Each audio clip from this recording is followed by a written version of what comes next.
Houve tanta coisa que eu não fiz porque, ah, porque não tive tempo. Eu gosto muito daquele modelo 50-30-20, não sei se conheces, já ouviste Sim, falar? era em relação a este aparecimento de TikTokers, novos influencers financeiros, tu vês isso como uma coisa boa ou como algo que te possa também trazer aqui alguns problemas? Sei, eu lembro de ter feito um investimento em ações da Zone, na altura, ainda nem sequer era nós, e aquilo correu espetacularmente bem, e eu não percebi porquê, mas achei que era o próximo Warren Buffett. As corretoras, nesse caso, funcionam um bocado como casas de aposta. A maior parte das pessoas vive em piloto automático, e não é para fazer daqui um corte ultra sensacionalista. Olá, bem-vindos a mais um episódio de Investidores como Nós. Eu hoje estou aqui muito bem acompanhada novamente pelo Sérgio Rodrigues. Olá, Sérgio. Olá, Catarina, obrigado pelo convite mais uma vez. Achei que tínhamos aqui algumas coisas para pôr em dia. Como é que Ok. estás, Sérgio? Estou sempre bem, pelo menos faço por isso. E tu? Também. Também? Boa, Tem de ser, não é? exatamente. Não, não temos outra hipótese e é essa forma que se tem de encarar a vida. Sérgio, tu estiveste comigo aqui no Investidores como Nós em 2024. Uhum. Portanto, é possível que os ouvintes da altura não sejam os mesmos ouvintes de hoje. Portanto, vou pedir para te apresentares novamente. Ok, claro que sim. Então, o meu nome é Sérgio Rodrigues e sou um apaixonado pelo mundo das finanças pessoais daqui a pouco, há 20 anos, que foi quando entrei na licenciatura e é aquele momento em que sentimos assim o peso da idade a aparecer, não é? Porque já lá vão 20 quase 20 anos desde que entrei na licenciatura e foi nessa altura que me comecei realmente a interessar muito por esta área. Eu estudei gestão, trabalhava desde os 16 e, portanto, já tinha alguma gestão péssima, diga-se, de orçamento e de ordenado desde relativamente cedo. E o facto de estar a estudar gestão e de vir de um curso profissional de contabilidade e gestão colocava-me naturalmente mais próximo desta área. E eu, na altura, quando entrei na licenciatura, tive a sorte, porque foi mesmo uma sorte, de ter dois colegas que investiam em ações, curiosamente.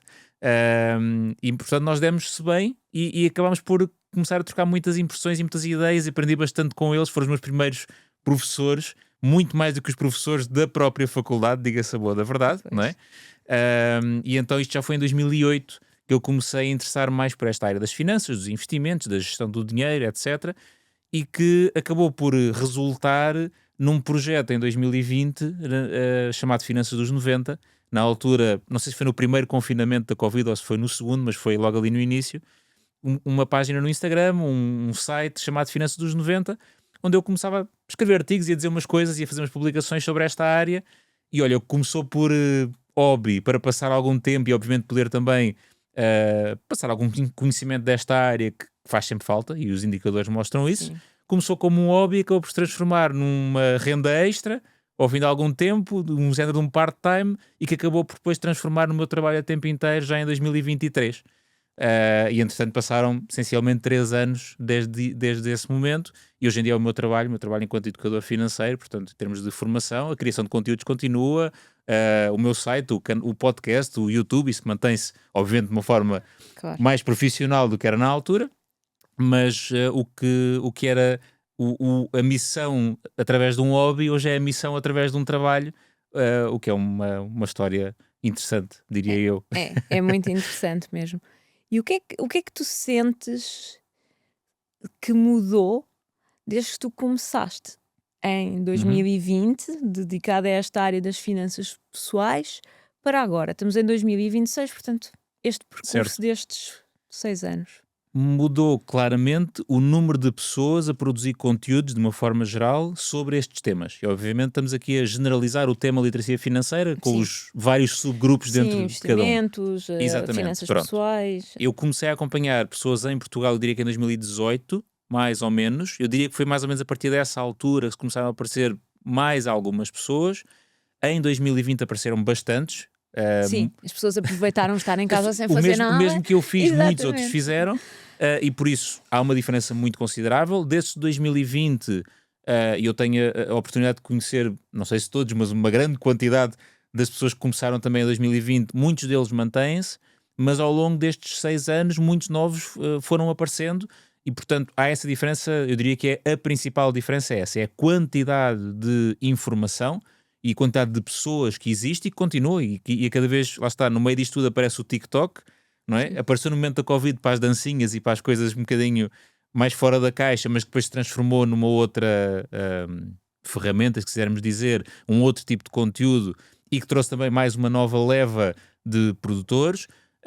E portanto há essa diferença muito, muito notória, a quantidade de pessoas que existem a criar conteúdo nos mais variados formatos sobre isto, e do outro lado, e ainda bem, existe uma importância e uma atenção muito maior para este tema. Acho que há muito mais atenção, estamos a conseguir, e aqui digo estamos, nós incluídos com Sim. todas estas outras pessoas, a conseguir despertar a atenção das pessoas para estes temas. Que muitas delas isto não fazia rigorosamente diferença nenhuma. Ninguém, não é? Até Sim. porque nós, vou-me incluir a mim e a ti, na minha casa era quase um tabu falar-se de dinheiro.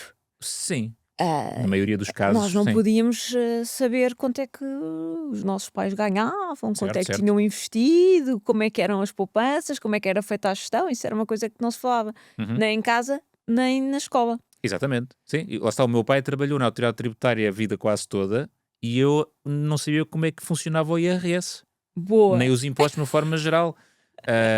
Casa de ferreiro, Exatamente, casa de filho de o ferreiro. meu sogro trabalhou na banca a vida toda e a minha mulher não fazia a mínima ideia de como é que funcionavam os depósitos a prazo e os investimentos e, portanto, e se estamos com pais dentro destas áreas e nós não falávamos, então o que acontecerá com os pais que eram de outra área qualquer, não é? Ok, e agora uma pergunta em relação a isso para ti.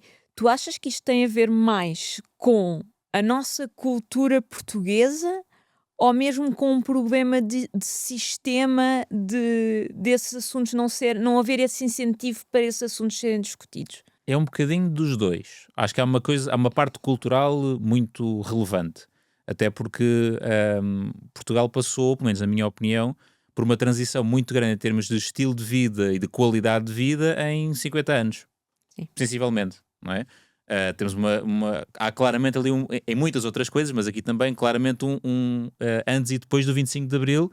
E o que é que nós temos? Temos os nossos avós que viveram antes do 20, viveram a sua idade adulta, não é? A sua idade produtiva, muitos deles em situações extremamente difíceis, financeiramente, economicamente, e que tiveram os nossos pais durante essa altura e, portanto, os educaram financeiramente com base nesta sua experiência que era extremamente difícil e desafiante. E os nossos pais, que muitos deles nasceram mais ou menos nessa altura do 25 de Abril, começaram depois a entrar nos anos 80, onde Portugal teve um crescimento económico brutal, 80, 90, onde nós depois nascemos, a minha geração, os famosos millennials, não é? E nós continuamos a aprender a mesma coisa, com a ideia que vinha dos nossos avós, Aprendemos com os nossos pais. que aprenderam com Que os pais aprenderam deles. com os pais dele. E depois, e tens a razão nessa questão realmente do 25 de Abril, porque basicamente nós passámos de uma cultura de medo, de PIDE, Exatamente. que não se falava de nada, não é? Sim. Era tudo E proibido, lá está, portanto, não éramos e financeiramente éramos um país extremamente pobre. Não é que agora é discutível se continuamos a ser ou Sim. não, mas acho que não é discutível que estamos muito melhor do que estávamos há 50 anos, de uma forma média, genérica, Sim. não é? Acho que não. Pronto, e acho que aí é uma grande raiz do problema é esse, é que a nossa geração, e depois entretanto nós também já fomos pais, muitos de nós, mas a nossa geração aprendeu com estas gerações antigas ou anteriores que viviam numa realidade completamente diferente. Portanto, estamos aqui neste salto geracional que faz muita diferença. Sim, e nota-se isso. E falando agora em relação àquilo que tu estavas a dizer, em relação a este aparecimento de TikTokers, novos influencers financeiros, tu vês isso como uma coisa boa ou como algo que te possa também trazer aqui alguns problemas em termos daquilo que é passado, Certo. nem sempre ser o mais acertado? É como tudo, não é? Quando um tema começa a atrair muita gente, inevitavelmente vai atrair pessoas que não vão fazer um trabalho tão bom. E nesta área em específico da educação financeira, de uma forma geral, passar mau conteúdo ou informações erradas, propositadamente ou não, pode ser Sim. problemático, não é?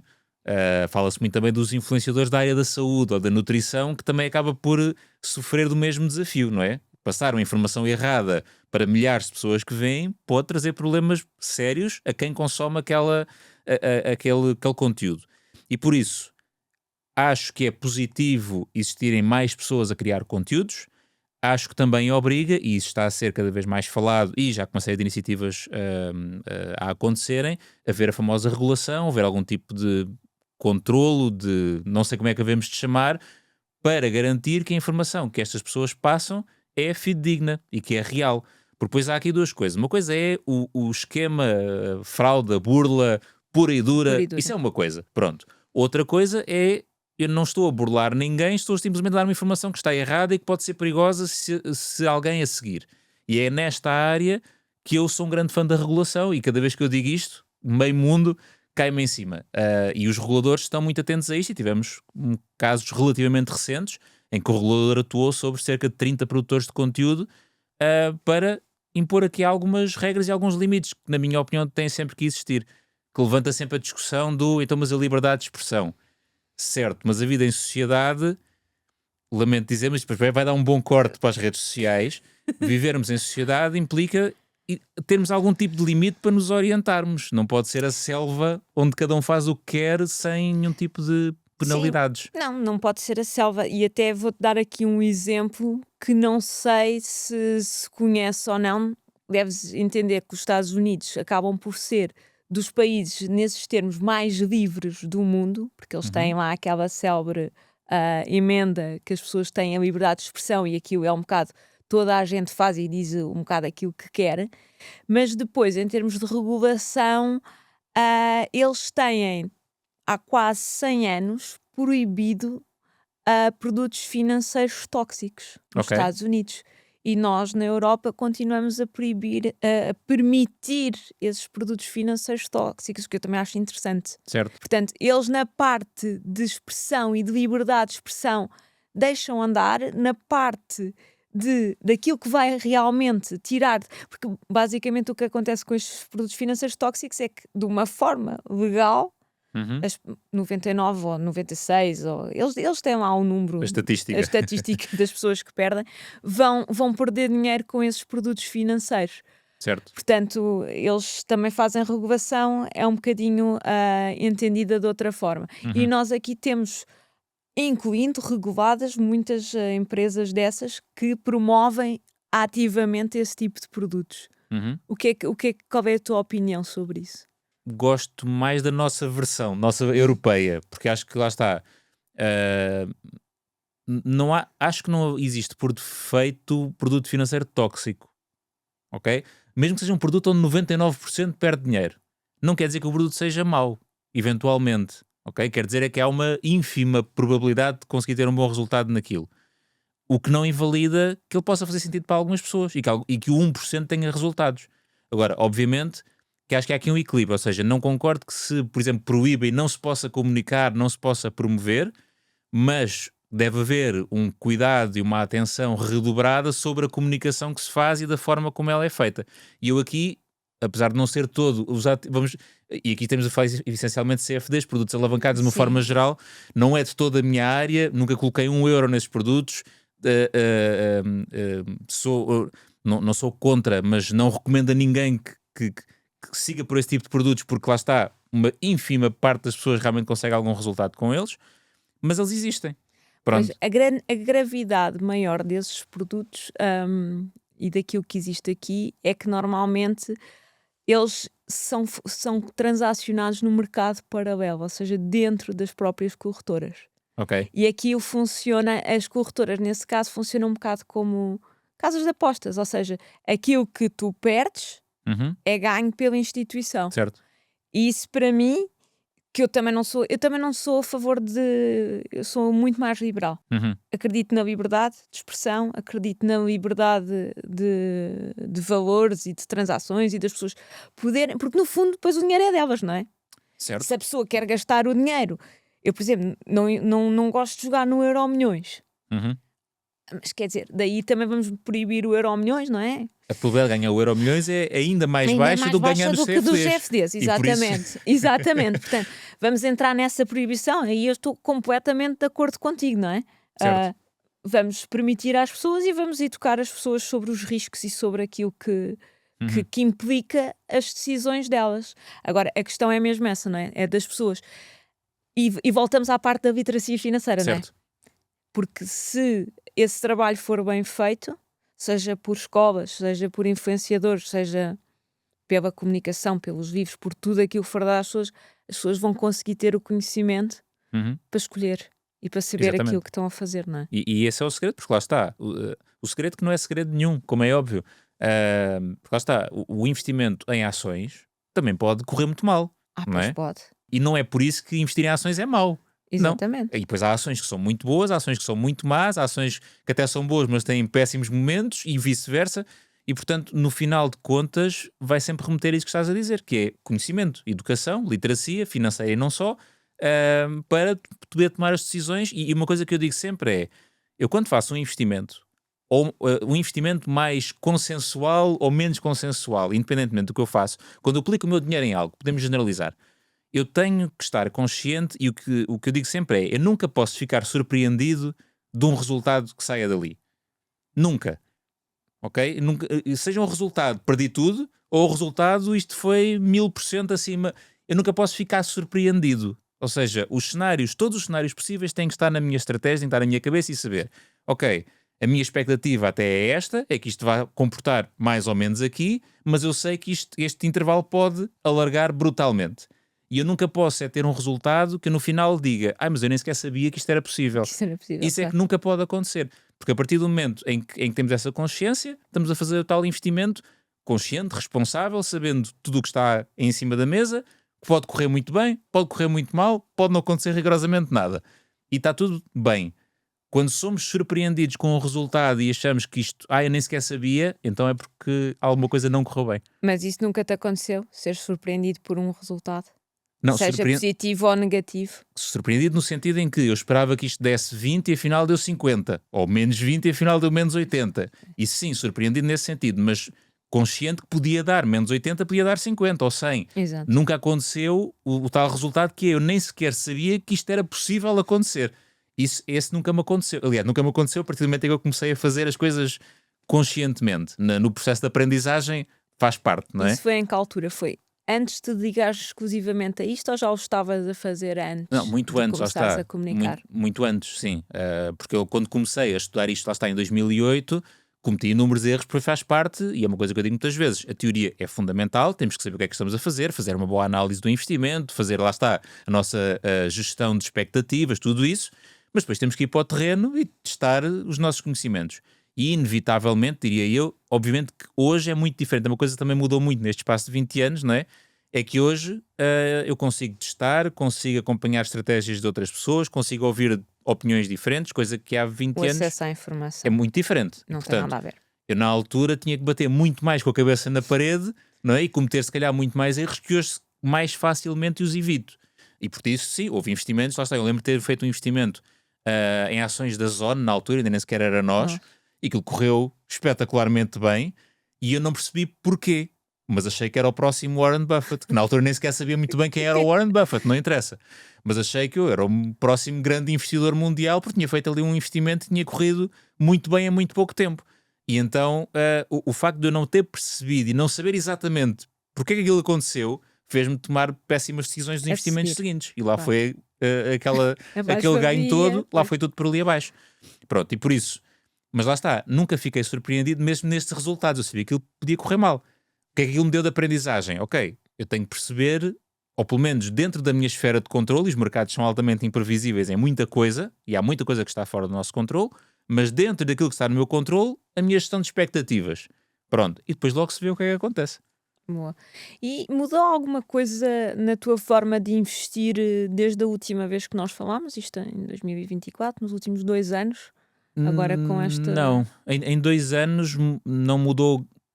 Aliás, não mudou em termos de tipo de ativos, mantenho fiel aos ETFs distributivos, sou fã de fluxo de caixa, gosto de receber dividendos, mesmo que me levem impostos, eu sei essa parte toda, lá está, conscientemente estou a tomar a minha decisão, fiz as contas e tomei a minha decisão na mesma, e portanto, fundamentalmente, a estratégia mantém-se semelhante, o tipo de produtos também se mantém. A única, diria, grande diferença que existiu foi que exatamente em 2024 comprei casa, e então uma das minhas prioridades financeiras é pagar a minha casa o mais rapidamente possível. E obviamente temos que tomar decisões, que é, tenho dinheiro disponível, o que é que eu faço com isto? Vou aplicá-lo num investimento qualquer ou vou amortizar? E portanto, E eu defini isso como um objetivo, pagar a casa em metade do tempo, no máximo. Sim, mas isso Pronto. vai-te fazer poupar. Tu fizeste as contas, claro. Fiz as contas, e mais uma vez, fiz as contas e vou estar a perder, porque eu sei que conseguiria muito provavelmente rentabilizar aquele dinheiro a uma taxa superior àquela que eu pago de juro do crédito. É aquela eterna discussão. Certo. Pronto, que também lá está, estamos a comparar coisas que nem sempre são 100% comparáveis e que têm. E por isso é que eu, cada vez que eu digo no Instagram ou faço um vídeo no YouTube a dizer isto, a dizer que estou a amortizar a casa e cai-me meio mundo em cima a dizer que eu estou a perder dinheiro e que eu devia estar a investir. Sim, está bem, Sim, pronto. tu sabes que devias estar a investir e possivelmente continuas a investir, mas essa é outra discussão, porque as casas, não é, obrigam a uma série de coisas, Exatamente, incluindo seguros de vida. Eu acho exatamente. que há uma coisa que as pessoas não se apercebem em relação aos créditos da casa, mas tu deves ter feito essa conta. Uhum. É quando tu vais ver o plano dos seguros de vida mais para a frente, É assustador. é assustador. É. Quando tu chegas aos 50, E estás a pagar tanto seguro como de prestação. como de prestação, Sim. exatamente. Eu suponho que tenhas, quando contabilizaste essa amortização, tiveste em conta isso. Também, lá está. Obviamente, a ideia de ganhar muito em juros, não é? E encurtar bastante a ganhar, aliás, não gastar, não dar tanto lucro ao banco, pronto, precisei dele para comprar a casa, faz parte, não é? A esmagadora maioria de nós é isso que faz, mas se eu puder encurtar a margem de lucro do banco, até porque eu não sou acionista dele, tudo bem. Mas sim, essa parte dos seguros é fundamental. E uma coisa que eu também estou a fazer e que eu digo sempre às pessoas para fazerem, ou pelo menos para pensarem nisso, para tentar combater esta questão do seguro de vida, é se por acaso isto é fundamental se a pessoa estiver a fazer amortizações adicionais, mas mesmo que não esteja, deve fazê-lo, que é atualizar o capital que está no seguro de vida. Claro. Porque senão vamos continuar. Mas imaginar que a casa custou, aliás, o banco financiou 200 mil euros e, portanto, seguro de vida sobre 200 mil euros. E daqui a uns anos eu devo 150 e continuo a pagar um seguro de vida sobre 200. Pronto. E uma coisa que eu digo às pessoas é, pelo menos uma vez por ano, a partir de mais do que isso também vai ser um ganho irrelevante, não faz grande diferença. Ou se eu fizer, lá está, se fizer uma grande amortização e há uma diferença de capital grande, posso fazê-lo, mas lá está, pelo menos uma vez por ano fazer esta atualização, para garantir que eu estou a segurar aquilo que efetivamente tenho que segurar. Exatamente. A menos que, e isto é o que me encanta nesta área, porque há sempre o mas. a outra opinião. E a outra situação, pessoal de cada pessoa, não é? Exatamente, que é, eu prefiro deixar o capital segurado lá, porque assim se me acontecer alguma coisa eu tenho um extra. A casa fica paga e ainda me sobra mais não sei quanto. Tudo bem, é legítimo. Desde que se esteja consciente, exatamente como tu estavas a dizer para a questão dos investimentos. Exatamente. Está tudo bem nesta sociedade que agora julga. Se tu dizes Y é julgado, se dizes X é sempre julgado. O que as pessoas não percebem é assim, chama-se finanças pessoais. São minhas, são tuas, tem a ver com a pessoa. E as decisões também são pessoais. Há decisões de investimento tuas, minhas. Exatamente. E há aquela parte matemática, numérica ali central, que é igual para todos, não é? As regras são as mesmas, mas isto é um jogo que não tem as mesmas regras para toda a gente. Não, porque as circunstâncias pessoais são completamente diferentes, não é? Portanto, no teu caso, tu tens uma filha. Eu tenho 4 filhos, os meus filhos estão numa situação, têm uma certa idade. Eu já estou a pensar na universidade, se calhar também já estás. Sim, antecipadamente, lá está, a jogar na antecipação. A jogar na universidade, para quando chegar à altura já tens o dinheiro de parte. Eu lembro-me, tu investes para a tua filha. Sim, tenho uma conta para ela. Tens uma conta para ela, certo. não é? Desde que ela tem menos de 6 meses, vamos dizer assim. E essa conta sempre com esse objetivo de universidade ou dela chegar lá e ter aquele pezinho de meia? Não tem um objetivo definido, tem um objetivo de, na maioridade, quando ela chegar aos 18 anos, aquilo passar para ela. Pronto, para ela depois gerir de acordo com o que for, lá está, a realidade dela, as expectativas dela. Ela hoje tem mais ou menos 2 anos, não é? Não faço ideia daqui a 16 o que é que o mundo vai ser, o que é que ela vai querer fazer, se vai querer ir para a universidade ou não, se quer ficar em Portugal ou não. Eu não sei. Será que há a universidade aqui a 16 Será que há a universidade? Será que a inteligência artificial não nos matou já a todos e nem sequer é um problema? Não sei. Pois ninguém sabe. E por isso, o que é que eu estou a fazer? Estou a juntar o dinheiro para aos 18 anos, e obviamente acompanhado com isto também haverá, não agora aos 2 anos, como é óbvio, a partir de uma certa idade, a parte da educação financeira, para ela depois herdar, com as devidas aspas, aquele bolo que ali está e poder tomar as suas melhores decisões, com base naquilo. E quais é que são as decisões? Não sei. Pronto, mas o que eu estou a fazer, ou o que nós estamos a fazer enquanto pais, é exatamente isso. É juntar este bolo para naquela altura ela poder ter opções. Financeiramente ter ali alguma coisa que dê para tudo, ou pelo menos para uma ajuda relevante para aquilo que ela quiser fazer. Porque a partir do momento em que aquilo for dela, é dela. Sim, está Pronto, nos nossos obviamente contará, se ela assim quiser, e com 18 anos, acho que todos nós nos lembramos como é que éramos com 18 anos, não é? A opinião dos pais não é a coisa mais importante do mundo com 18 anos, mas ainda assim, naquilo que nós pudermos ajudar, orientar, dar a nossa visão, lá estaremos, mas acima de tudo aquilo é para ela fazer o que depois na altura for relevante para ela. E se ela disser, olha, neste momento eu nem vou fazer nada com isto, vou continuar a construir com base nisto que aqui está, e continuar a amelhar para daqui a 3, 4, 5 anos fazer X. Boa, está tudo bem. Então, e o que é que tu achas que de todo este conhecimento que tu tens estado a recolher ao longo Uhum. destes anos, desta experiência, se só lhe pudesses dizer uma coisa, é difícil esta, não é? Porque a gente quer sempre dizer mil coisas, Certo. mas se fosse uma coisa a ela, o que é que tu lhe dirias? Investe constantemente em ti e no teu valor. Porque se valeres mais, valeres enquanto profissional, enquanto pessoa também, obviamente, a capacidade de gerar rendimento aumenta à partida na mesma direção. Porque acho que nós temos a capacidade de ganharmos dinheiro é muito mais importante do que herdarmos uma boa carteira de investimentos ou até construirmos uma carteira de investimentos. Porque lá está, eu posso ser um ótimo analista financeiro, posso ter um grande conhecimento, mas se eu não tiver dinheiro nenhum para investir, não me serve de nada, não é? Se eu tiver formas e ferramentas e tiver valor, conhecimento, experiência, tudo isso para gerar rendimento, o resto depois vem a seguir e é mais fácil. O meu avô que morreu há 3 anos atrás passava a vida a dizer-me uma frase. Ele dizia assim: podem-te roubar tudo, mas nunca ninguém pode roubar o teu conhecimento. É verdade. E isso vais-te levar para todo o lado onde vais. Portanto, investe-se. Ele também me dizia isso. Uhum. Portanto, achei curiosa ser essa a tua mensagem. E é isso. E eu própria outro dia dizia isso. As pessoas podem interpretar isso de forma às vezes errada, mas pronto, lá está, voltamos ao mesmo que Está toda a tudo bem. gente, que está tudo bem.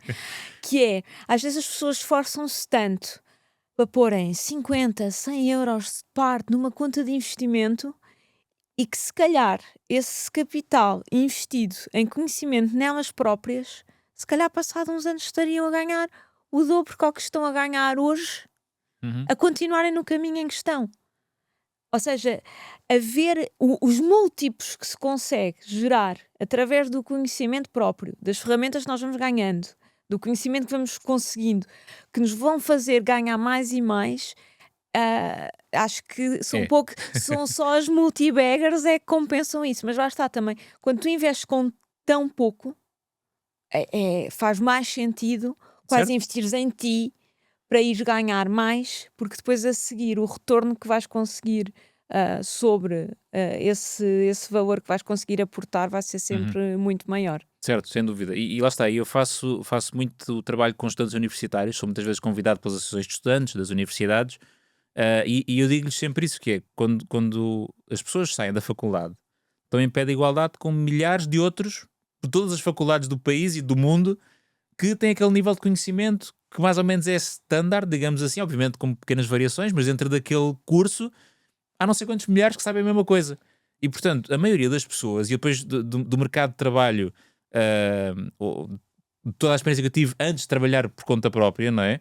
Eu vi isto muitas vezes, as pessoas fazem a formação que o patrão manda fazer e ainda assim é um problema. Muitas vezes. Porque eu não quero ir e agora tenho que ir para ali, tenho que estar sentado, eu quero fazer o meu trabalho e levar o meu ordenado para casa. E, portanto, as pessoas fazem a formação que as obrigam e queixam-se. Quando o caminho não é esse, o caminho é exatamente o inverso. É a pessoa fazer por si a formação para fazer esse crescimento e Não, pronto. até porque agora é curioso, é uma coisa que eu também aprendi há pouco tempo, é que o próprio Estado, ok, o Estado manda que sejam feitas 40 horas Certo. por ano obrigatórias de formação aos colaboradores.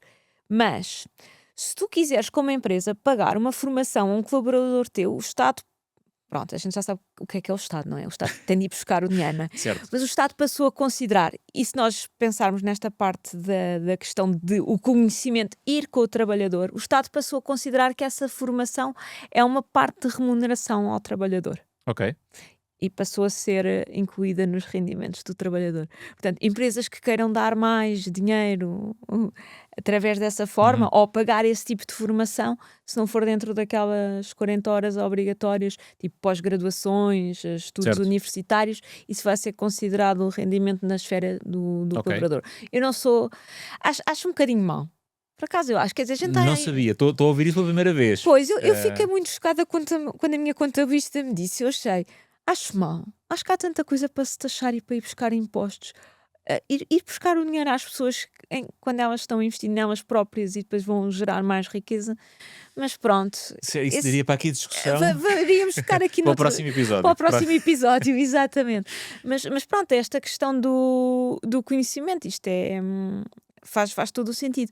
Mas eu tenho aqui uma dúvida que te vou colocar, e é uma Ok. dúvida genuína minha, porque eu concordo com isso, da parte de investir na educação e tudo mais, mas depois há aqui outra questão, e tu, como educador financeiro e consultor também de finanças pessoais, Uhum. deves ter esta questão várias vezes, que é a criação do hábito de investir. Certo. Imagina que eu agora chegava aqui ao pé de ti e dizia: "Olha, Sérgio, tenho poucos recursos, Uhum. pá, tenho de cobrir aqui as minhas despesas, mas tenho aqui algum dinheiro que me sobra. O que é que eu faço? Invisto todo na minha formação, ou divido, por exemplo, metade para a minha formação e metade para me habituar a ter uma poupança em algum ativo por causa desta questão do hábito?" O que é que Certo. tu me dirias? Lá está, eu diria que a primeira coisa que tem que estar sempre assegurada é o famoso fundo de emergência. Pronto. Que obviamente, lá está, eu acho que toda a gente o deve ter, com pequeníssimas exceções, lá está, se eu for um jovem que já trabalha, mas está em casa dos pais, não tem responsabilidades nenhumas, apesar de eu continuar a achar uma boa ideia, porque o imprevisto, se eu tiver um imprevisto de saúde, não ter que sobrecarregar os meus pais que já me pagaram tudo durante 20 anos, acho simpático, pronto, mas lá está, percebo que nesse caso em específico possa não fazer sentido, para todo o resto do mundo, toda a gente deve ter o seu fundo de emergência, e a partir do momento em que começa a haver essa questão de, ok, tenho aqui um dinheiro que me sobra, o que é que eu faço com ele? Esse é o primeiro ponto. Pronto, eu tenho que me sentir financeiramente preparado para as mil e uma coisas que podem acontecer. Porque lá está, se eu estou, vamos imaginar que me sobram 100 euros por mês e uso esses 100 euros para me inscrever num curso qualquer que custa 100 euros por mês, por exemplo. Certo, mas depois de repente o carro avaria e eu não tenho dinheiro para o pagar, o que é que eu faço? Vou ao cartão de crédito, não é? Ou ao crédito pessoal, ou ando de autocarro ali durante uns tempos. Também dá. Pronto, e por isso, o ponto número um é sempre esse. Fundo de emergência. Agora, quanto dinheiro é que lá está? Aí já vai depender muito, lá, mais uma vez. É um daqueles pontos altamente variável. Pessoal, Estilo de vida, se tem filhos, não tem, casa comprada, casa arrendada, uma série de fatores. Esse é o primeiro ponto. Assumindo que a pessoa já está financeiramente protegida aí, vai depender de tudo o resto. Porque lá está. E depois quando olho para o orçamento pessoal, o orçamento familiar, eu gosto muito daquele modelo 50-30-20. Não sei se conheces, já ouviste sim. falar?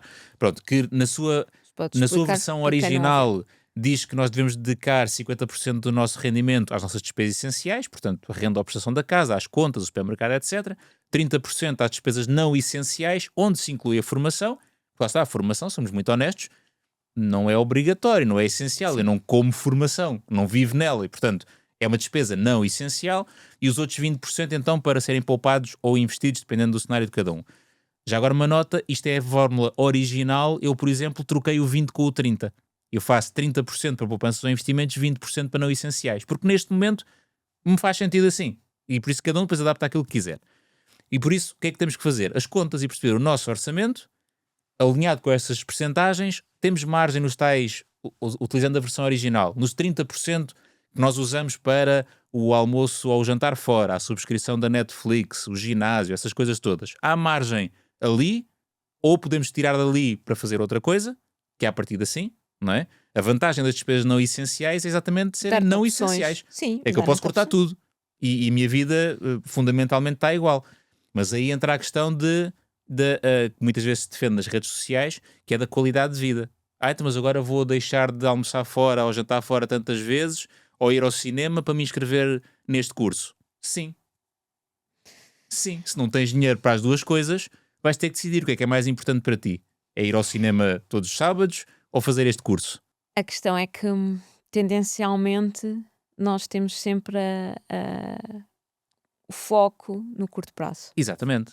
e esquecemos do longo prazo. A dopamina é uma Tu coisa, vais, é coisa terrível, não é? tramada. E agora com as redes sociais, então, Sim, sim, sim. ainda Certo. estamos com os níveis muito mais altos, ainda estamos com muito mais dificuldade nesse sentido.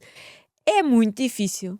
Eu até para mim, eu sei que é noutros aspectos, por exemplo, no aspecto alimentação saudável, ginásio, quer dizer, tu vais ver os resultados passar não sei quanto tempo, não é? Exatamente. E aqui E é vais igual. ter de ficar bem com isso. O Certo. problema das pessoas é que querem ver o resultado ali. Isto tem a ver com as finanças, tem a ver com o ginásio, tem a Tudo. ver com essa questão da formação. Vais estar um ano em formação, se calhar no ano seguinte ou nos 2 anos seguintes não vais ver nada Uhum. e tens de estar bem com isso. Sim. Porque lá está, a maior parte das pessoas vai viver muitos e muitos anos. Estatisticamente, não é? A questão realmente é essa. Isso, pronto, levava aqui para uma conversa um bocado dark, mas na questão de. Nós achamos, e muitas vezes eu convivo com pessoas, as pessoas têm sempre a tendência que vão viver muito menos tempo que aquilo que vão viver.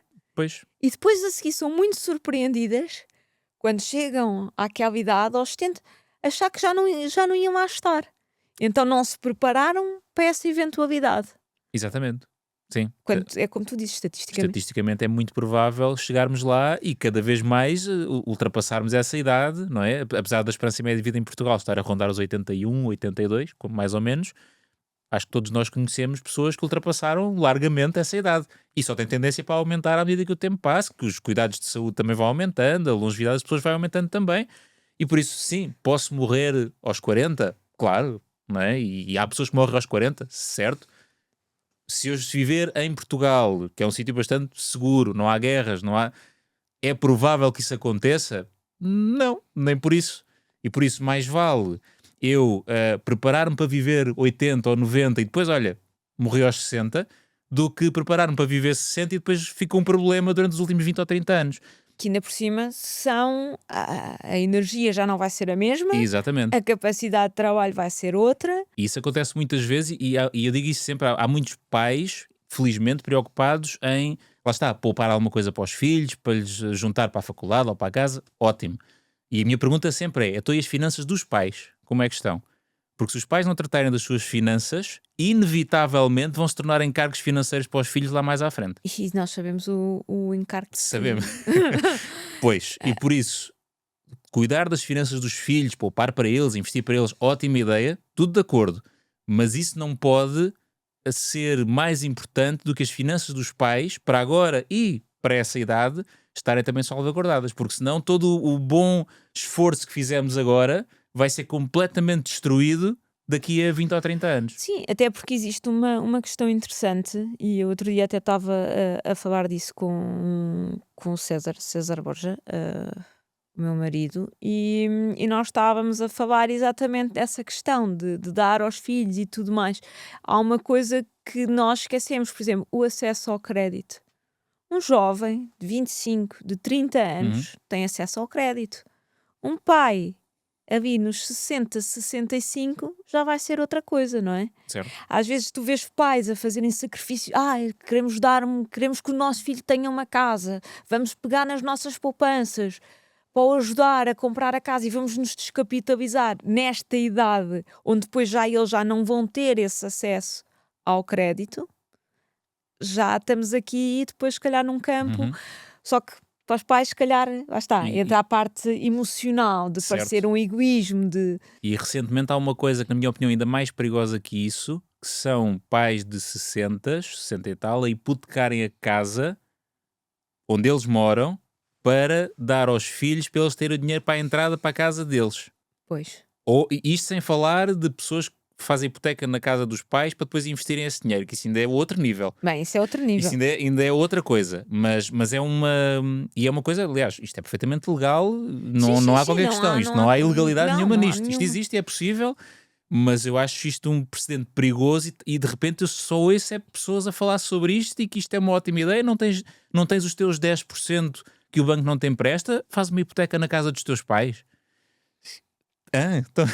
Então, e depois os pais com 60, de repente, com uma casa paga, que se calhar nunca tiveram crédito de habitação, de repente têm uma hipoteca e se acontece alguma coisa, ficam eles sem casa também. Sim, aos 60. aos 60. Basta É haver muito um perigoso. azar a nível de emprego, qualquer coisa ali, É e muito é perigoso. muito perigoso. Mas estou a ver uma tendência muito grande e lá está, as redes sociais impulsionaram muito esta ideia, que isto é uma brilhante forma. Pá, Não, a brilhante forma, e voltamos outra vez àquele assunto, é que os créditos e os juros dos créditos são é aquilo. certo? O potencial de ganho pode não ser.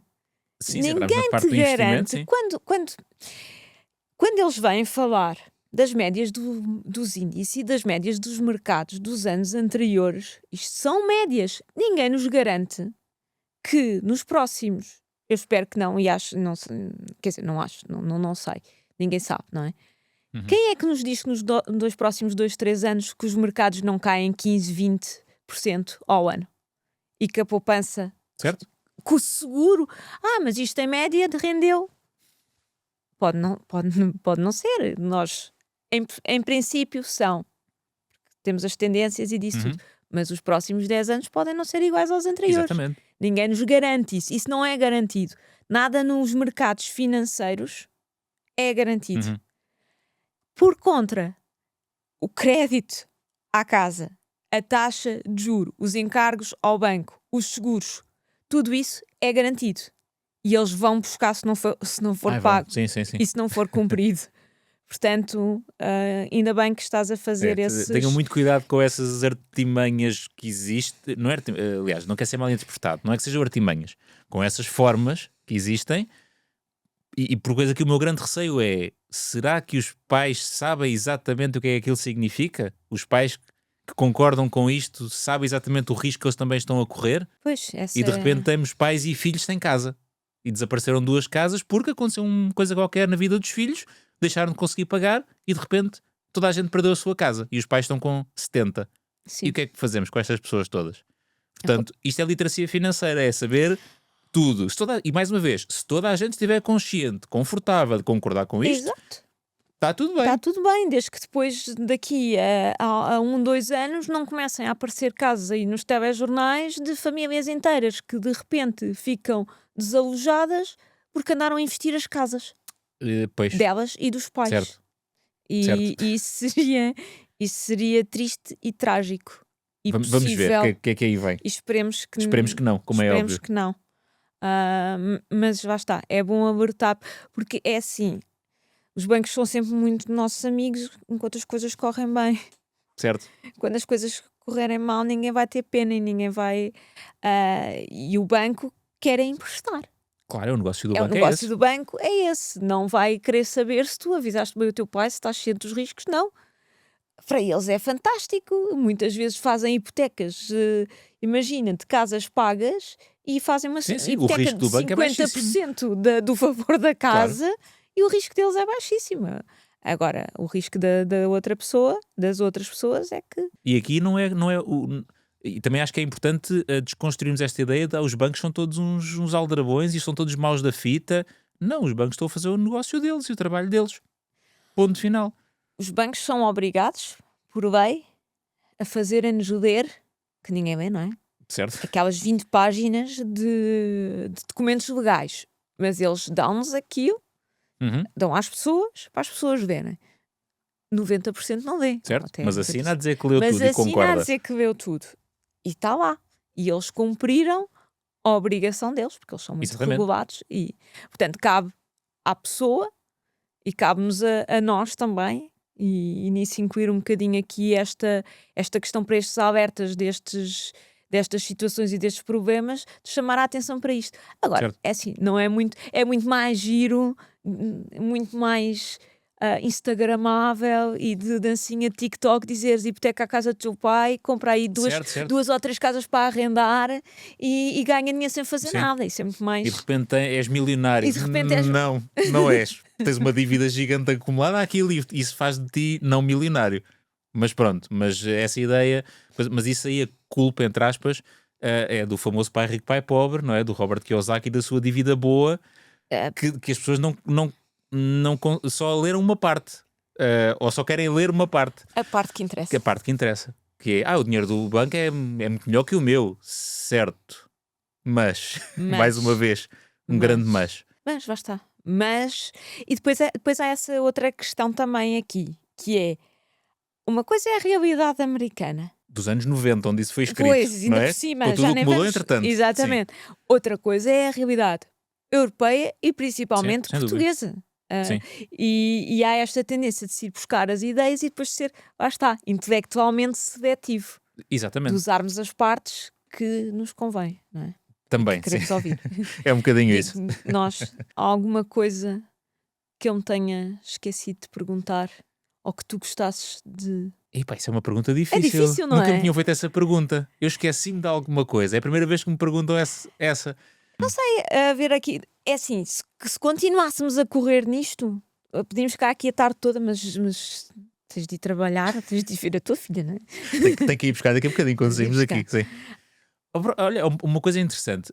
Li há muito poucos dias, que eu regressei há pouco tempo de férias, e nas férias é sempre uma boa altura para pôr a leitura em dia, se bem que com uma filha de 2 anos, quando ela está connosco, é desafiante. Sim. Mas pronto, mas faz o melhor que se pode entre as cestas e tal, a coisa vai-se gerindo. Uma coisa que mudou muito recentemente, ou lá está, que me pôs a pensar, ainda não mudou, mas que claramente pôs a pensar, foi um livro que eu li aqui há poucos dias que se chama Morre Sem Nada.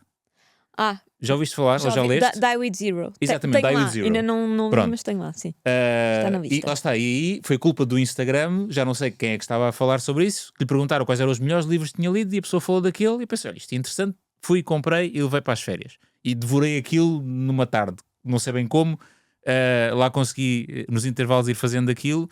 Então o propósito do livro é muito interessante, porque nós por norma, a maioria de nós pensa na nossa perspectiva em termos do nosso património, não é? É uma linha sempre crescente ao longo da nossa vida. Ou seja, nós começamos ali no zero, ou perto disso, e depois vamos ficando mais velhos e a linha vai crescendo e cada vez temos mais e mais e mais. Isto é a forma mais habitual como nós pensamos e acabamos por morrer e deixamos uma linha lá em cima. E a ideia do livro, o que ele diz é que, por exemplo, se tu morreres com 10 mil euros disponíveis, foram 10 mil euros desperdiçados. E então qual é a ideia que ele defende? É que em vez do nosso património ser uma linha constantemente crescente, é uma linha crescente até certo ponto e depois começa a decrescer com tendência para zero no momento da morte, que é o que ele diz. Obviamente é impossível ser exatamente zero Sim. por mil e um fatores, mas o conceito é esse. Porque, e é uma coisa que eu já tinha pensado, que é partilhas das heranças dá sempre chatice. Sempre. Eu não conheço ninguém que tenha passado por um processo desse, não se tenha chateado com os irmãos e com os primos e com não sei o quê. Aliás, a casa onde eu moro agora veio de uma herança e à escritura foram 14 pessoas do lado do vendedor, porque eram os filhos da dona, que entretanto alguns filhos já tinham morrido e puxaram os netos, com os maridos e as mulheres. Eram 14 pessoas e aquilo correu tão bem ou tão mal que eu tive que passar 14 cheques porque eles nem sequer confiavam uns nos outros para passar só um e depois orientarem-se. Aliás, foram eles que pagaram a emissão dos cheques todos. Também calma, não é? Os custos de emissão não fui eu que os paguei. Mas foram emitidos 14 cheques, cada um com o seu valor, uma tabelinha de Excel que eles mandaram. O filme que aquilo deve ter sido. Estou a imaginar. E eu já tinha pensado, ainda antes desta história, já tinha pensado muitas vezes sobre isto, é que dá sempre chatices. Se eu morrer e não tiver nada para partilhar, está feito. E em vida fiz o que eu quis, distribuí aquilo por quem eu quis. E a ideia é um bocadinho essa, porque é o que ele diz, não é só o gastarmos connosco, porque também há muita ideia, nós vamos acumulando, não gastamos connosco durante 20 ou 30 anos de trabalho e depois também reformamos-nos e não gastamos porque continuamos a acumular. Ou seja, é desmistificar e desconstruir um bocadinho isso, que é haver um momento a partir do qual começas realmente a descapitalizar-te para poderes, enquanto tens saúde, não é? Porque não vai ser aos 80 ou aos 90 que vais fazer uma viagem de ski, por exemplo, não é? Ou vais saltar de paraquedas. Pronto, e então, haver ali um momento em que esta linha crescente inverte e começas a consumir o teu património para ti, para as tuas experiências. Para ti ou para os teus filhos. Mas também lá está, para poderes distribuir antecipadamente. E no livro ele fala de um exemplo de uma senhora que recebeu 130 mil dólares de herança da mãe. A senhora tinha 70 e poucos anos quando recebeu a herança. E ela diz, pronto, ok, 130 mil dólares é sempre dinheiro, mas isto tinha-me dado jeito, era há 20 anos. Pois ou há é, 30. depois tens essa questão. Imagina, É? tu morres aos 80. A tua filha tem quê? 50? Tem 50 e tal nessa altura. Se Não é? calhar, Tinha dado muito jeito tinha dado jeito, se antes. calhar. Isto vai agora um bocado em contradição com a outra parte que nós estávamos a dizer, dos pais hipotecarem tudo. Certo, Voltamos claro. aqui sempre Mas aqui é um ao equilíbrio pronto. e à parte de fazer contas, Claro. ver a realidade, a pessoa também se assegurar que chegar aos 100 anos vai ter na mesma o dinheiro para Certo. sobreviver e um teto Sim, sim, sim. onde viver, e haver também, lá está, essa questão de podendo, não é? Há alturas que. Claro, e o livro também fala sobre isso. Obviamente o livro tem um nome chamativo, não é? Claro. Tem de ser apelativo, o marketing tem que funcionar, mas ele próprio diz, isto não é uma conta absoluta e a pessoa tem que cautelar que lá está, não vai tornar-se um peso financeiro para os filhos e, portanto, distribuir uma parte, entre aspas, antecipadamente aos filhos, mas deixar essa margem de segurança confortável, mas depois lá está. À medida que vamos ficando mais velhos, se eu já tiver 92, não é? A cada ano que passa, a minha probabilidade de morrer vai aumentando. E, portanto, eu vou ter que gerir isso cada vez mais, de forma mais apertada, não é? Claro. Posso viver até aos 120? Posso. A probabilidade é extremamente baixa. Baixa, claro. Por isso, obviamente, se eu tiver 115, estou a gerir de uma maneira diferente que se tiver 85, não é? E ele depois, obviamente, também ajuda nesta parte dos cálculos. E mais uma vez, reforçando a ideia, é impossível morrer Acertar. absolutamente no zero, Sim. não é? A menos que saibas exatamente quando é que vais morrer, e aí consegues planear tudo, ninguém sabe, mas a ideia é um bocadinho esta, é não trabalhar só e não acumular só para deixar acumulado. Não, porque aquele dinheiro pode fazer muita coisa por nós, pelos nossos, pelas instituições. Há muitas pessoas que morrem e deixam uma parte em testamento a instituições. As instituições precisavam daquilo antes para fazer as coisas que elas fazem, por exemplo. Sim. E portanto, e se nós sabemos que o dinheiro vai desvalorizando, quanto mais cedo nós o utilizarmos, mais ele vale. Tens a não outra é? questão, também podes deixar heranças em ações. Também, por exemplo. Heranças em ações, olha, esse problema dos 14 cheques está logo resolvido. Exatamente, por exemplo. Não há cá, chega ali, divide aquilo, cada um vende as ações que quer, aquilo é dinheiro. Exatamente, sim. Está logo a parte da divisão feita. Depois tens a questão das próprias ações gerarem rendimentos. Certo. Há pessoas que podem querer, os herdeiros querem continuar com aquilo Exatamente. a valorizar. E aquilo depois, em termos também fiscais, também acaba por ser bastante atrativo. Se a lei não pode mudar entretanto, a gente nunca sabe, não é? Certo. Mas a parte da contabilização dos lucros das ações é outra hipótese. É um bocado a minha ambição, Certo. essa parte. Não, e lá está. Porque há ações que eu também quero ter para sempre. Então, para sempre, deixo quando eu morrer, ficam para eles. Claro. E lá está. O que o livro me trouxe foi uma forma diferente de pensar. Olha, mais uma ideia, para agora tentarmos sim, mas integrar vou e ver. perceber. Vou Faz ver. sentido, não faz? O livro é muito bom. Faz. E é assim, os livros é um bocado os livros, os vídeos, as coisas que nós vemos. Nós ficamos com a parte que nos interessa e com aquilo que às Exatamente. vezes que nós Claro. queremos também. Ninguém lê um livro e diz, vou pegar nisto e vou da A a Z aplicar Tudo. agora isto tudo à minha vida. Não. A gente lê o livro, há coisas que para nós fazem total sentido e que nos levam a pensar e que, ok, eu vou aplicar isto à minha vida. E há outras que E não. há outras que não, dizem, isto não faz sentido para mim. Olha, lembro de um dos livros que mais me marcou, acho que foi em 2018, 2019. A única ideia que me ficou daquele livro, claro, já havia há muito tempo, foi a da poupança automática. Ok. Mas aquele livro rendeu-me imenso.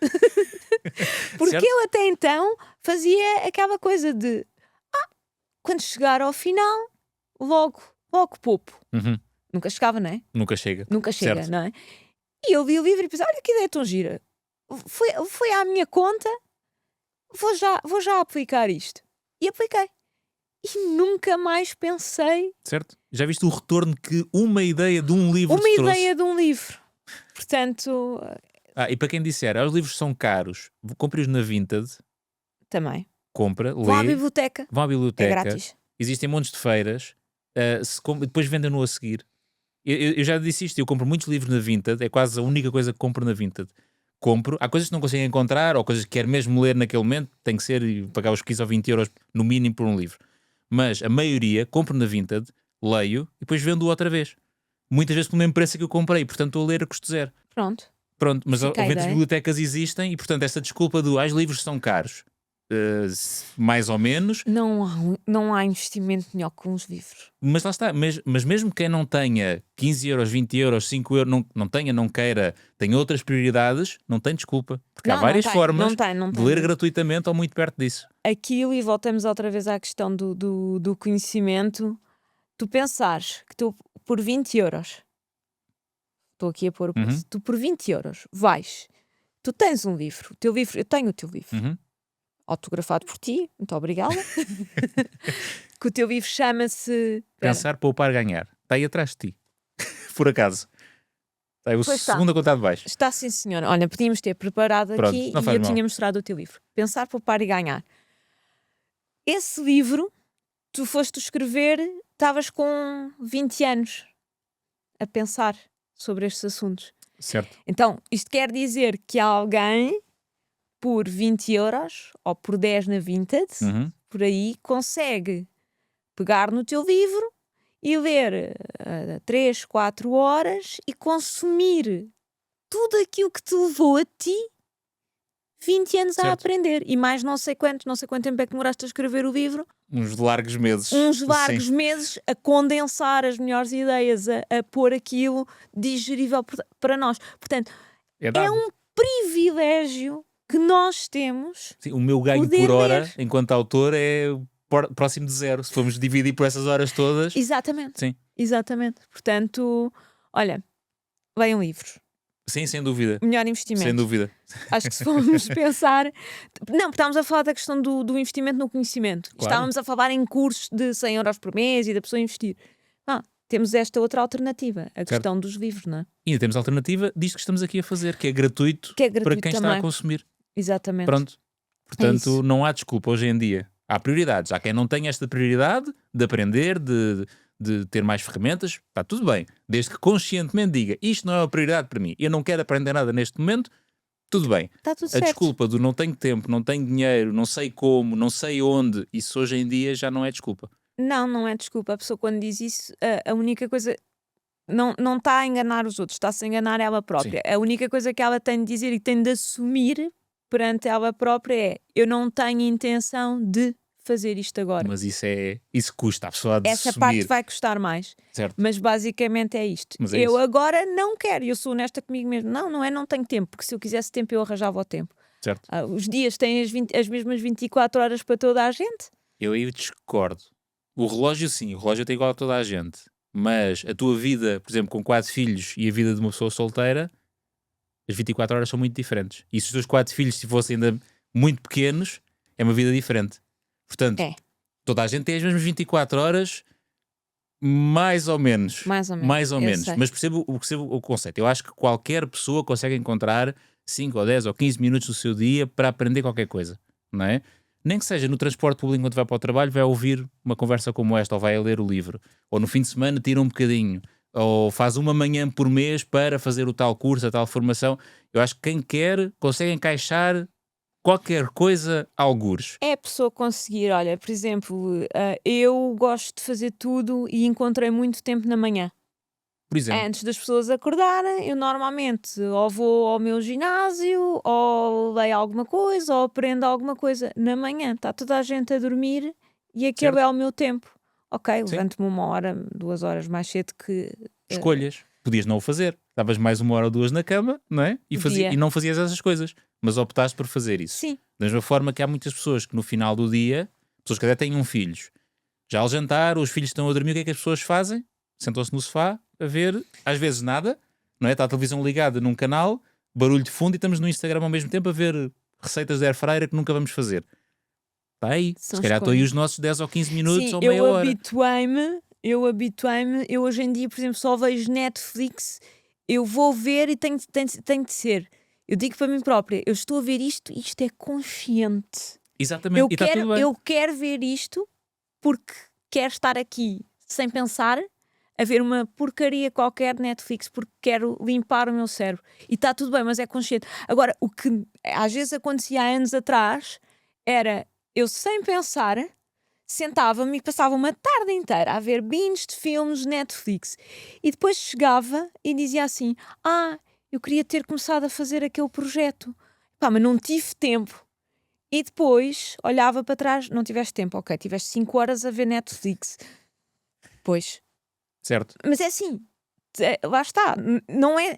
Eu acho que a única pessoa que nos pode julgar a nós, somos nós próprios, é que nos temos de julgar a nós. Claro. E os outros, o que pensam e o que dizem é isso. Se nós tivermos de consciência em relação àquilo, tudo aquilo que temos estado a falar, às nossas finanças, à nossa vida pessoal, à nossa formação e educação, e se chegarmos ao final do dia e tivermos, ok, eu sinto que cumpri e estou tranquila com isto. Porque depois a nossa vida vai ser este acumular. Uhum. E eu acho que a coisa mais triste da vida que tu vais ter é tu chegares ao teu leito de morte e ter pensado que, fogo, eu podia ter feito tanta coisa. Houve tanta coisa que eu não fiz porque, ah, porque não tive tempo. Certo, Ou porque não foi essa a minha prioridade. Ou não tive oportunidade. Isso também pode acontecer. claro, Mas claro. lá está, as próprias oportunidades, às vezes, há pessoas que dizem, mas eu não... tenho de trabalhar e não tenho tempo e não tenho dinheiro, e depois se calhar estão a viver em casas no centro de Lisboa, no centro do Porto, que valem milhões. Não, elas se calhar têm o dinheiro, não estão a olhar para ele da forma Certo. Estão certa. sentadas em cima dele. Estão sentadas em cima dele. Eu, por exemplo, eu vivo fora das grandes cidades e estou muito contente com isso. E penso, eu acho que se eu hoje em dia tivesse com uma casa perto de estar paga, a viver no centro de Lisboa, a fazer commuting, a ir trabalhar para um trabalho que eu não gostava, eu vendia a casa, ia para o interior, recuperava uma daquelas casas super fofas, que eu ainda por Certo. cima tenho essa coisa, adoro casas aqui de podre, é um defeito que eu tenho, dessas casas, e vivia com o dinheiro da venda da casa, por exemplo. Lá está, mas isso vai nos obrigar a nós a fazermos esta autorreflexão, Certo, e que às vezes é um bocado dura, certo. mas tem de ser feita. Eu concordo que tem que ser feita, mas depois lá está, as pessoas não estão preparadas para tomar as decisões, porque depois até podem fazer esse trabalho de, olha, deixa-me pensar sobre isto, deixa-me ir aqui ao portal imobiliário e ver se eu comprar uma casa a cair de podre no interior, quanto é que custa e quanto é que eu vendo esta. Começam a meter as continhas no Excel e aquilo até bate muito certo. E depois isso é um problema, porque a conta bateu certo e não há nada real que me iniba de tomar aquela decisão. Porque Podes tudo não faz querer. sentido. Pois, Certo. podes ter pensado naquilo como uma coisa conceptual e depois lá no fundo pensar, mas eu Mas não me coisa que não vai imagino a sair da viver na cabeça. Parvone aqui sem fazer nada, ou não Mas eu sei. acho que as pessoas que não se imaginam a viver lá também nem sequer põem essa hipótese. Eu acredito, não é? Se a pessoa investe algum tempo a fazer contas e a planear, é porque uma pelo visão, menos aquilo certo. pode fazer sentido. E depois aí o problema então isto agora, é uma coisa que eu até me vejo a fazer, os números até batem certo, mas eu agora vou ter que mudar da minha vida dramaticamente. E vou ter que sair daqui e vou ter que deixar de estar com as pessoas que eu conheço e vou ter que mudar para 150 km daqui, apesar de hoje em dia 150 km é 1h30, mais coisa menos coisa, 2 horas na loucura. E depois é a parte da decisão e a pessoa vai ficar presa aqui. Muitas pessoas depois não tomam a decisão por outro fator qualquer. Pronto. É o sair da zona de conforto, mas isso, o sair da zona de conforto, tanto é difícil para ti, para ires uma mudança radical, mudar de casa, como vai ser difícil para ti para te levantares de manhã cedo para ir ao ginásio, como vai ser, Certo? como é difícil para mudar tudo. Eu digo, tudo aquilo que na vida vale a pena, apesar de não nos parecer na altura, obriga-nos a sair da nossa zona de conforto. Uhum. E depois há uma coisa que nós muitas vezes não estamos conscientes. E eu tenho andado a ver um bocado sobre essa parte, tem sido um tema que me tem interessado, que é a parte do nosso cérebro, como é que o nosso cérebro funciona. Uhum. O nosso cérebro não é nosso amigo, ok? Certo. Ele Uma não, sobrevivência. ele não nos vai dizer segue, aventura-te. Não, ele vai fazer tudo aquilo que ele conseguir fazer.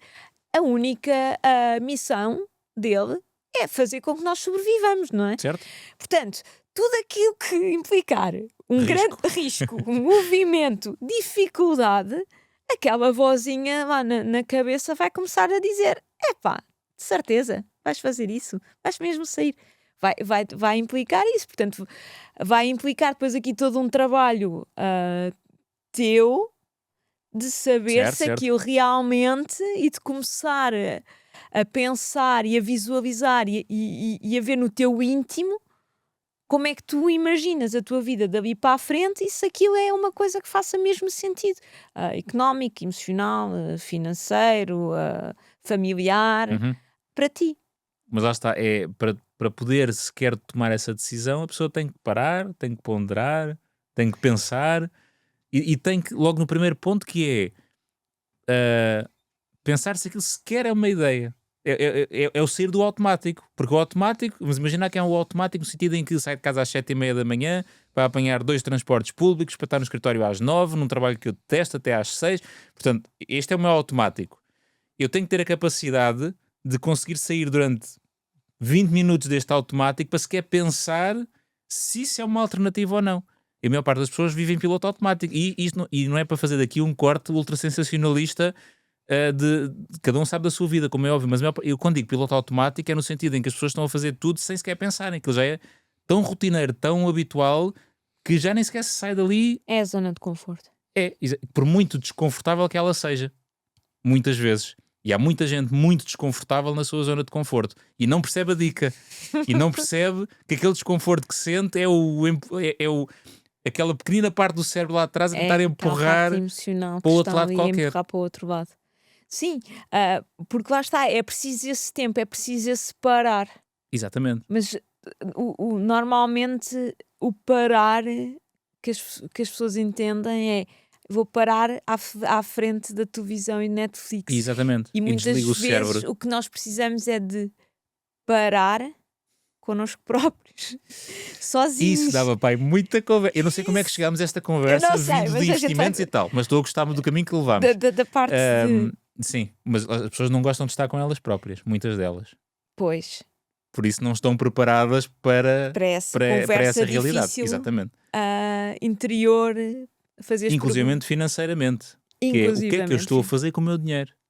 É uma conversa muito difícil de se ter connosco próprios, mas que é fundamental para depois poder melhorar o que pode ser melhorado. Sim, é aquelas conversas duras que às vezes os nossos pais tinham connosco quando nós vivíamos lá e que de repente nós somos adultos e já não há cá dessas conversas duras. Já não há outro adulto ou alguém que puxe por nós. Às vezes podemos ter a sorte de ter amigos que vão para este tipo de conversas, um companheiro, um marido, e que tu entres por aí, mas mesmo assim, pelo que eu sei, tu também deves saber, esse tipo de conversas de dinheiro e de coisas mais profundas em casal e coisas são temas muito muito difíceis. Muito difíceis. Sim. E que há uma grande possibilidade daquilo ir para um caminho que não era o caminho que nós queríamos. Então é mesmo preciso, e lá está. E é muito mais verdadeira a conversa ser connosco próprios, até para nós não sermos influenciados e empurrados por um caminho, que também deve acontecer muito. Imagina, em casal,